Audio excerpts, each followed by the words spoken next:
बिस्मिल्लाहिर्रहमानिर्रहीम, अस्सलाम वालेकुम। मैं हूं डॉक्टर ज़ियाउल्लाह खान गाज़ी। आज मैं आपके साथ एक होम्योपैथिक की दवा थलाप्सी बरसा, जिसे कैप्सूला थलाप्सी बरसा भी कहते हैं, कि अफादियत के बारे में, उसकी खसूसियात के बारे में बात करूंगा। बज़ाहिर ये एक आम होम्योपैथिक की दवा है, लेकिन अपने अंदर जरियाने खून के हवाले से, ख़वातीन के मसाइल के हवाले से, खून बहुत ज़्यादा ज़ाया हो चुका हो उस हवाले से, या पेशाब की तकलीफ़ात हों और उसके अंदर खून वगैरह आए, वहाँ पे ये बेहद मुफीद दवा है। तो इसकी खसूसियात के बारे में आज मैं आपको बताऊँगा।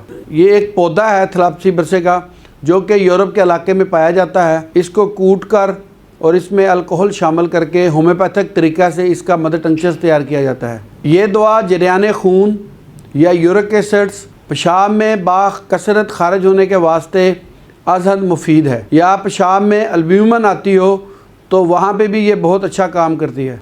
नक्सीर फूट जाती हो, रहम से खून बहुत ज़्यादा आता हो, यानी ब्लीडिंग ज़्यादा आती हो, पेशाब के साथ खून आता हो या क्या करते हुए खून आता हो, वहाँ पे थलाप्सी बरसा बड़ा अच्छा काम करती है। बार बार पेशाब आता हो, मसाने की सोजिश हो, मसाने से पेशाब के ज़रिए साथ खून भी आता हो, पेशाब की नाली की सोजिश हो, ये कैथीटर डाले बग़ैर ही पेशाब को रवां कर देती है।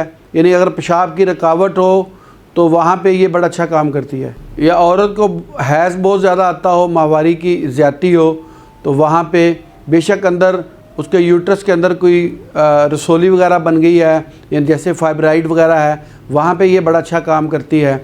तो इसके मदर टंक्चर्स के 10-10 कतरे सुबह दोपहर इस्तेमाल करने चाहिए अगर ख़वातीन के अंदर ये मसाइल हों तो। और खून आने की शक्ल के अंदर भी आप इसको इस्तेमाल कर सकते हैं। ये बेहद मुफीद दवा है। बहुत शुक्रिया, अपना ख्याल रखिएगा और इसी तरह की इन्फॉर्मेटिव वीडियो आपको इस चैनल पर मिलती रहेंगी। अल्लाह हाफिज़।